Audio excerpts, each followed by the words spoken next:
ఇందాక సార్ వాళ్ళు మేడం వాళ్ళు స్వర్ణాన్న స్వచ్ఛాంధ్ర గురించి మాట్లాడారు.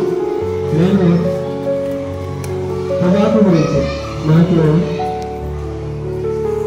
రాష్ట్ర వ్యాప్తంగా అన్ని పాఠశాలలోని విద్యార్థులు 7, 8, 9వ తరగతి విద్యార్థులు వారి గ్రామంలోని ప్రజల దగ్గరికి వెళ్ళి పొగాకు వల్ల వచ్చేటటువంటి నష్టాలు తెలియజేసి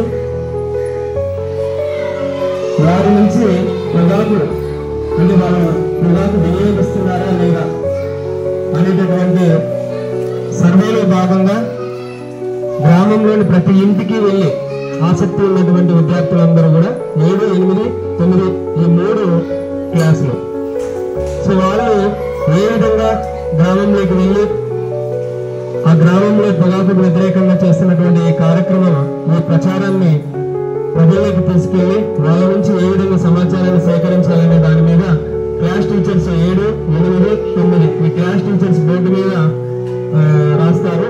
దాని ప్రకారం మీరు మీ బుక్లో రాసుకుని సంతకాలు అంటే ఈ రోజు మధ్యాహ్నం నుంచి రేపు సాయంత్రం వరకు ఎల్లుండి పొద్దున ఒక 10 పేజీలు 20 పేజీలు ఉన్నటువంటి ఒక పుస్తకం తీసుకుని ఆ పేజీల పుస్తకంలో మొదటి 3 పేజీలు మొదటి పేజీలో ఒక టైటిల్ ఉంటుంది. ఆ టైటిల్ పైన రాసుకొని తర్వాత కింద విద్యార్థి యొక్క అడ్రస్ కు సంబంధించినటువంటి వివరాలు రాసుకొని అందరితో దాన్ని తిప్పేసి 2వ పేజీలో వచ్చేసి ప్రతిజ్ఞ ఉంటుంది.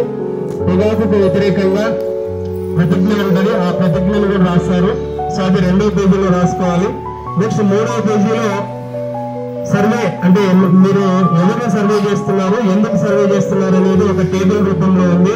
అది మన సార్ వాళ్ళకి మేడం వాళ్ళకి కూడా మన గ్రూప్ లో సమాచారం వచ్చింది. సో దాని ఆధారంగా ఆ 3వ పేజీలోన ఆ టేబుల్ వేసుకొని ఆ టేబుల్ ప్రకారం మీరు 3వ పేజీలో గీతలు కొట్టుకొని ఆ గీతల్లో అక్కడ ఉన్నటువంటి ఆ బాక్స్ లో ఉన్నటువంటి సమాచారం ఆధారంగా మొదట వరుస సంఖ్య ఉంటుంది. దాని తర్వాత వ్యక్తిగత పేరు, ఆ వ్యక్తి పేరు మీరు ఎవరి దగ్గరికి అయితే వెళ్తున్నారో వారి యొక్క పేరు రాసుకోవాల్సి ఉంటుంది.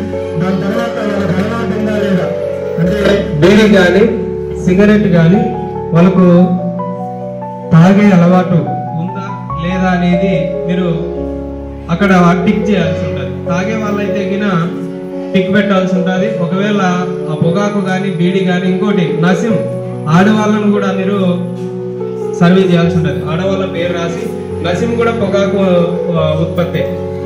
తెలుసు కదా మీకు పొగాకు నుంచి ఎన్ని రకాల ఉత్పత్తులు ఉంటాయో ఏంటంటూ ఉంటాయి. పొగాకు బీడీ పొగాకు నుంచే కదా, సిగరెట్ నసింపొడి తర్వాత మిరాజు ఇంకా చాలా రకాల పొగాకు ప్యాకెట్లో వస్తూ ఉంటాయి. అవన్నీ కూడా పొగాకు వస్తువులే. మీరు వాళ్ళ దగ్గరికి వెళ్ళి సర్వే చేసి వాళ్ళ పేరు రాసుకొని తర్వాత వాళ్ళ సంతకం తీసుకొని వాళ్ళకి ఆ అలవాటు ఉందా లేదా, ఇందాక మనం చెప్పుకున్నాం కదా పొగాకు ఉత్పత్తులన్నీ. సో ఆ అలవాట్లు ఉన్నాయా లేదా అని చెప్పేసి తెలుసుకొని ఉంటే కనుక టిక్ వేసుకోవాలి. వాళ్ళకి చెప్పాలి. మీరు అలవాటు ఉన్న వాళ్ళకి ఏమని చెప్పాలి, పొగాకు వాడితే ఏ రకమైన సమస్యలు వస్తాయి అనేది ఇందాక మనం చెప్పుకున్నాం. క్యాన్సర్లు వస్తాయి, ఊపిరితిత్తుల వ్యాధులు వస్తాయి, జీర్ణాశయానికి సంబంధించిన వ్యాధులు వస్తాయి, అలాగే మెదడుకి ఆక్సిజన్ సరఫరా తగ్గిపోతుంది, రైట్, జ్ఞాపక శక్తి తగ్గుతుంది, రక్తంలో కూడా పొగాకు యొక్క ఆ మాలిక్యూల్స్ చేరి బ్లడ్ క్యాన్సర్ కూడా వచ్చే అవకాశం ఉంది. సో పొగాకు వల్ల ఇన్ని అనర్థాలు ఉన్నాయి. పెరాలసిస్ పక్షవాతం కూడా వస్తుంది పొగాకు వల్ల, తెలుసు కదా, రైట్. సో ఇవన్నీ దుష్పరిణామాల గురించి మీరు మీ ఊరిలో వెళ్ళి ఏ ఊరికి సంబంధించినటువంటి విద్యార్థులు ఆ ఊరిలో మొత్తం ప్రతి ఇల్లు తిరగండి. సో ఇది కొంత శ్రమతో కూడుకున్నటువంటి పని, కానీ ఇది చేస్తే గిన మండలంలో గిన ఫస్ట్ మనం వచ్చినామంటే అది జిల్లా లెవెల్కి కలెక్టర్ దగ్గరికి వెళ్తుంది. ఎవరైతే ఎక్కువ సంతకాలు సేకరిస్తారో వాళ్ళ వివరాలు కలెక్టర్ గారి దగ్గరికి వెళ్తాయి. కలెక్టర్ గారి దగ్గరికి వెళ్ళిన తర్వాత సోమవారం ఇప్పుడు మీరు ఆదివారం అంతా కూడా సంతకాలు చేయించుకొని వస్తే సోమవారం ఆ బుక్స్ అన్ని మేము తీసుకుంటాము. క్లాస్ టీచర్ సంతకం చేసి ఎవరైతే ఎక్కువ ఆ క్లాస్లో సంతకాలు చేయించుకొచ్చింటారో వాళ్ళ క్లాస్ టీచర్ అక్కడ సంతకం చేసి హెచ్ఎంకి ఇస్తారు. ఆ హెచ్ఎం సార్ వచ్చేసి ఆ 3 క్లాసుల్లోనే 7, 8, 9 3 క్లాసుల్లో ఎవరైతే ఎక్కువ సంతకాలు చేయించుకొచ్చింటారో వాళ్ళ బుక్ని ఎంఆర్సీకి పంపిస్తారు. సో ఎంఆర్సీ వాళ్ళు ఏం చేస్తారంటే మన మండలంలో ఉన్నటువంటి టాప్ వచ్చినటువంటి మళ్ళీ ప్రతి పాఠశాల నుంచి తీసుకున్నటువంటి బుక్స్లో ఎక్కువ సంతకాలు ఎవరైతే వస్తాయో 1, 2, 3 మండలం మొత్తం మీద తీసుకొని జిల్లాకు పంపిస్తారు. సో అలాగా ప్రతి మండలం నుంచి వచ్చినటువంటి ఆ మొదటి 2, 3 బహుమతుల్లో మళ్ళీ ఫైనలైజ్ చేసి ఎవరైతే ఎక్కువ సంతకాలు చేసుకొని వచ్చింటారో వాళ్లకు కలెక్టర్ చేతుల మీదుగా ఒక ప్రశంసా పత్రం ఉంటుంది, ఒక సర్టిఫికేట్ ఇస్తారు. ఆ సర్టిఫికేట్ అనేది మీరు భవిష్యత్తులో ఏవైనా ప్రభుత్వ మీరు ఏదైనా ఎడ్యుకేషన్కి సంబంధించి ఎంట్రన్స్ ఎగ్జామ్స్ ఉంటాయి, వాటిలో కొంత రిజర్వేషన్ వస్తుంది, ఖచ్చితంగా పనికి వస్తాయి అలాంటి సర్టిఫికేట్లు. కాబట్టి సంతకాల సేకరణ అనేది సీరియస్గా తీసుకోండి. అబ్బాయిలు మీరు కూడా రైట్ సీరియస్గా తీసుకొని ఎంత వీలైతే అంత 1000 మంది దాకా తీసుకునే అవకాశం ఉంటే కానీ 1000 మంది దాకా తీసుకోండి. ప్రతి ఒక్కరితో తీసుకోండి, అలవాటు ఉన్నోడితో తీసుకోండి, అలవాటు లేనులతో కూడా తీసుకోండి. పెద్దోళ్ళు తెలుసు కదా, బడికి రాకుండా ఇంటికాడ పనులకు పోతుంటారు కదా, వాళ్ళు పెద్దోళ్ళు అంటే రైట్. సో వాళ్ళతోనే మీరు ఈ సంతకాల సేకరణ తీసుకొని వచ్చి స్కూల్లోన సోమవారం పొద్దున్నే వచ్చి ఇవ్వాల్సి ఉంటుంది. ఫస్ట్ పీరియడ్లోనే మీ క్లాస్ టీచర్కి ఇచ్చేస్తే వాళ్ళు ఫస్ట్ పీరియడ్ అయిపోయిన తర్వాత వాళ్ళు సంతకం చేసి ఎవరైతే ఎక్కువ మంది సంతకాలు చేయించింటారో వాళ్ళ బుక్కుల్లోన మొదటి 3 బుక్కుల్లోన సంతకాలు చేసి హెచ్ఎం సార్కి ఇస్తారు, 7, 8, 9 వాళ్ళు రైట్. సో ఇచ్చిన తర్వాత అది సారు ఇందాక చెప్పినట్ల మండలానికి ఇస్తారు, మండలం నుంచి జిల్లాకి వెళ్తాయి. జిల్లాకి వెళ్ళిన తర్వాత ఒకరోజు మనము కర్నూలుకి వెళ్ళి మనం సెలెక్ట్ అయితే మనకు ఒక మంచి బ్యాగు, మల్టీపర్పస్ బ్యాగు, అంటే అనేక రకాలుగా ట్రావెలింగ్కి ఉపయోగించుకోవచ్చు, చదువుకు ఉపయోగించుకోవచ్చు, లేదంటే జర్నీకి ఎక్కడైనా వెళ్ళినప్పుడు ఉపయోగించుకోవచ్చు. క్వాలిటీ బ్యాగు, ఇక్కడ ఇచ్చినటువంటి బ్యాగులు కాకుండా మంచి క్వాలిటీ బ్యాగ్ ఇస్తారు. సో ఆ బ్యాగు దాంతోపాటు ఒక సర్టిఫికేట్, అప్రిసియేషన్ సర్టిఫికేట్ ఉంటుంది కదా, మీరు అంత కష్టపడినందుకు మరియు పొగాకుకు వ్యతిరేకంగా ప్రజల్లో అవగాహన కల్పించినందుకు మరియు ప్రతి ఒక్కరి అభిప్రాయ సేకరణ చేసినందుకు దానికి ఫలితంగా ఈ సర్టిఫికేట్ అనేది కూడా ఉంటుంది. కాబట్టి మీరంతా ఖచ్చితంగా సీరియస్గా తీసుకోండి. 7, 8, 9 ఈ 3 క్లాసులు రైట్, చాలా ఇంపార్టెంట్. ఆ సర్టిఫికేట్ మీకు చాలా ఉపయోగపడుతుంది. కాబట్టి ఖచ్చితంగా ఈ పని చేయాలని నేను మిమ్మల్ని అందరినీ రిక్వెస్ట్ చేస్తున్నాను. ఓకేనా? చేస్తారా? ఎంతమంది చేస్తారు?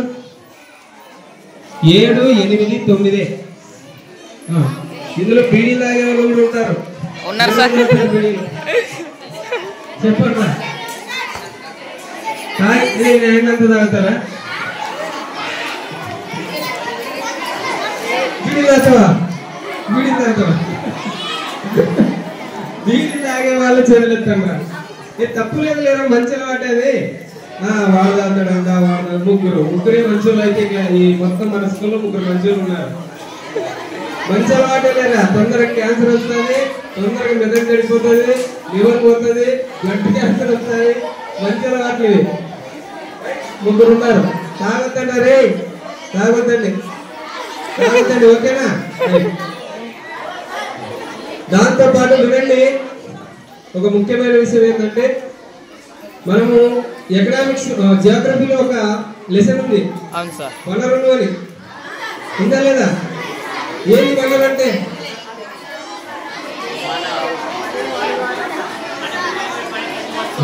Very good. మనకు ఉపయోగం ఉన్న ఏదైనా కూడా వనరే అంటాం, అవునా కదా? వనరు ఇంగ్లీష్ లో ఏమంటాము? రీసోర్స్ అంటాము రైట్. సో గుర్తుపెట్టుకోండి, ఈ భూమి మీద పనికి రాని వస్తువు అంటూ ఏది లేదు. ఈ భూమి మీద పనికి రాని వస్తువు అంటూ ఏది లేదు. ప్రతి ఒక్కటి పనికి వస్తుంది. అర్థమైందా? ప్రతి ఒక్కటి కూడా పనికి వస్తుంది రైట్, గుర్తుపెట్టుకోండి.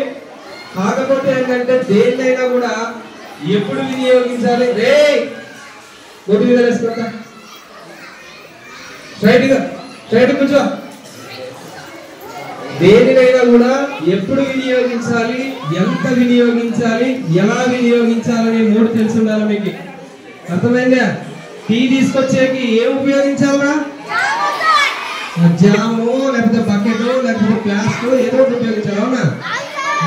సో ఏది వినియోగించాలనే దానికి స్థానంలో మనం ఏం చేస్తున్నాము? దాని స్థానంలో కవర్లు వినియోగిస్తున్నాం. టీ ఒక్కటే కాదు, మీ దగ్గర ఉన్నటువంటి బాటిళ్లలో వేడి వస్తువులు, వేడి నీళ్లు కూడా వేయరాదు. ప్లాస్టిక్ కి కొంత వేడికి కూడా కరిగే గుణం ఉంటుంది, అర్థమైందా? రైట్, మైక్రో ప్లాస్టిక్ ఉంటుంది అనమాట. అది కరిగా చిన్న చిన్న కణాలు మన శరీరంలోకి పోయి పేగుల్లోకి వెళ్ళిన తర్వాత ఆ పేగులు గ్రహించి రక్తంలోకి పంపిస్తాయి మనం తిన్న ప్రతిదాన్ని. అలా రక్తంలోకి వెళ్ళినటువంటి ఈ ప్లాస్టిక్ ఏం చేస్తుంది, క్రమంగా అక్కడ క్యాన్సర్ కణాలను ఉత్పత్తి చేస్తుంది, అర్థమైందా? భూమిలోనే అరగదు ప్లాస్టిక్, మన రక్తంలో ఉంటుందా, మన శరీరంలో ఉంటుందా? కాబట్టి ప్లాస్టిక్ వల్ల చాలా నష్టాలు ఉన్నాయి. మరీ ముఖ్యంగా ప్లాస్టిక్ చాలా ఉపయోగం ఉంది, కానీ దాన్ని సరైన పద్ధతిలో ఉపయోగించకపోతే భయంకరమైనటువంటి రోగాలు వచ్చే అవకాశం కూడా ఉంది. కాబట్టి వేడి వస్తువులు వింటున్నారంతా, మరీ ముఖ్యంగా వేడి వస్తువులు ప్లాస్టిక్ ఎప్పుడు కూడా వేడి వస్తువులు ప్లాస్టిక్ లోన ఉపయోగించొద్దండి. రైట్, అర్థమైందా? ఇవన్నీ మనకు ఒక్కసారిగా కనిపించే ఫలితాలు కాదు. కొన్ని సంవత్సరాలు, కొన్ని నెలలు వాడిన తర్వాత, కొన్ని సంవత్సరాలు, కొన్ని నెలలు వాడిన తర్వాత మనకు ఆ రోగాలు బయటపడతాయి. ఎప్పుడు కూడా కిడ్నీలు చెడిపోయినాయి అంటుంటారు, అవి ఒక్కసారి చెడిపోయాయి కాదు. మీరు దాన్ని చంపి ఎన్నో రోజులు చిత్రహింసలు పెట్టి అవి కొన్ని సంవత్సరాల తర్వాత మిమ్మల్ని బతికిద్దామనే క్రమంలో చచ్చిపోతాయి కిడ్నీలు, అర్థమైందా? ఒక్కసారిగా కిడ్నీలు శరీరంలో ఉన్న ప్రతి అవయవానికి కూడా తనకు తాను రిపేర్ చేసుకునే శక్తి ఉంటుంది. అలాగే భూమికి కూడా ఉంటుంది. సో భూమిలో కూడా ప్లాస్టిక్ కప్పి పెట్టండి. మీరు ఇప్పుడు కప్పి పెట్టండి, మీరు 60-70 ఏళ్లకు తవ్వి చూడండి, ఆ ప్లాస్టిక్ అట్లనే ఉంటుంది. ప్లాస్టిక్ కరగదు, ప్లాస్టిక్ కరిగే శక్తి ఉండదు. అందుకోసమే దాన్ని రీయూజ్, రీసైకిల్ అనేటటువంటి రెండు పద్ధతులు ఉన్నాయి. దాన్ని మళ్ళీ పునర్వినియోగం అంటే మరి ఇంకొక అవసరానికి ఉపయోగించాలి, అంతే తప్ప పారేయకూడదు మనం ప్లాస్టిక్ ని, అర్థమైందా? కొన్నిసార్లు ప్లాస్టిక్ వస్తువులను ఉపయోగించి మళ్ళీ కొత్త వస్తువులు కూడా సృష్టించవచ్చు. అందుకోసమే ఈ ప్లాస్టిక్ ని రీసైకిల్, రీయూజ్ అనేటటువంటి 2 పద్ధతుల ద్వారా మనము సురక్షితంగా ఉపయోగించవచ్చు. సో ఉపయోగించే ఈ ప్లాస్టిక్ ను కూడా మరీ ముఖ్యంగా వేడి వస్తువులు ఉపయోగించకూడదు, అర్థమైంది కదా? ఎవరైనా ఉపయోగిస్తారో వేడి వస్తువులు? అస్సలు ఉపయోగించద్దండి. మీ ఆరోగ్యం కోసమే ఈ కార్యక్రమాలు నిర్వహిస్తున్నారు కాబట్టి మేమంటే ఎలాగో ఉపయోగించాం, మీరు మాత్రం ఎట్టి పరిస్థితుల్లో ఉపయోగించొద్దండి, అర్థమైందా? రైట్, వాడితే శ్రీనివాసన్ సార్కి 5 రూపాయలు ఇవ్వాలంటే చూడండి. ఎవరి చేతుల్లోనైనా ప్లాస్టిక్ కవర్ కనిపిస్తే శ్రీనివాసన్ సారు 5 రూపాయలు ఫైన్ వేస్తాను ఆల్రెడీ చెప్పినాడు. రైట్, ఆ 5 రూపాయలు 2 రూపాయలు నాకి, 3 రూపాయలు శ్రీనివాసన్ సార్కి. రైట్, వాడొద్దండి అమ్మా, అమ్మాయిలు మీరు కూడా. రైట్, ఎక్కువగా మరీ ముఖ్యంగా ఈ మండలంలోన ఈ ఏరియాలో నేను గమనించింది కూడా ఇందాక మేడం చెప్పినట్టు ప్లాస్టిక్ కవర్ లో ఎక్కువ టీలు తాగుతున్నారు. ప్లాస్టిక్ కవర్ లో టీలు ఎక్కువగా మీరు కూడా తెచ్చింటారు చాలా మంది, అవునా? అస్సలు తీసుకురావద్దండి. మీ ఆరోగ్యాలు మీ చేతుల్లోనే ఉన్నాయి, మీ అమ్మ నాన్న ఆరోగ్యాలు కూడా మీ చేతుల్లోనే ఉన్నాయి. వాళ్ళకి తెలియదు, వాళ్ళు తెలియక చేస్తుంటారు, మీకు తెలిసి వాళ్ళని చేయించొద్దండి, అర్థమైందా?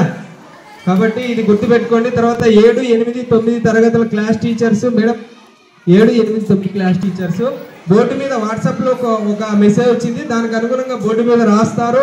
మీరు ఫస్ట్ పేజీలో ఏం రాయాలి, సెకండ్ పేజీలో ఏం రాయాలి, 3వ పేజీలో ఏం రాయాలో మేడం వాళ్ళు రాస్తారు బోర్డు మీద. రాసిన తర్వాత మీరు ఖచ్చితంగా అది రాసుకొని ఈరోజు మధ్యాహ్నం నుంచి రేపు సాయంత్రం వరకు కష్టపడండి.